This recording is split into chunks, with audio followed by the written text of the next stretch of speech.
అసలు website requirements ఏంటి, వాటి కాస్ట్ ఏంటి ఇప్పుడు తెలుసుకుందాం. Number 1 domain. వీటి కాస్ట్ 500 నుంచి 1000 rupees per year. Number 2 hosting. వీటి కాస్ట్ 4 to 5000 పర్ ఇయర్ ఉంటుంది. మనం 3 years కు తీసుకున్నట్లయితే 8 to 10,000 లోపల రావచ్చు. Number 3 SSL. ఇది మోస్ట్లీ హోస్టింగ్ ప్లాన్ తోనే వస్తుంది.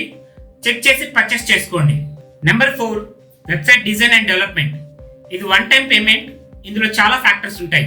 లైక్ వెబ్సైట్ డెవలప్ చేసేది ఫ్రీలాన్సరా, ఏజెన్సీయా, వెబ్సైట్ ఫంక్షనాలిటీ ఏంటి, ప్రీ డిఫైన్డ్ టెంప్లెట్సా, కస్టమైజ్డ్ డిజైన్సా and so on. Number 5 maintenance. Website build చేశాక updates, security, new blogs and pages ని పబ్లిష్ చేయడం, వీటిని మెయింటెనెన్స్ అంటారు. వీటి చార్జెస్ పర్ మంత్ 1000 నుంచి 5000 వరకు ఉండొచ్చు. సో ఓవరాల్ గా ఒక బేసిక్ వెబ్సైట్ కి 25,000 దాకా కాస్ట్ అవుతుంది. విత్ మెయింటెనెన్స్ అయితే it can be up to 40,000.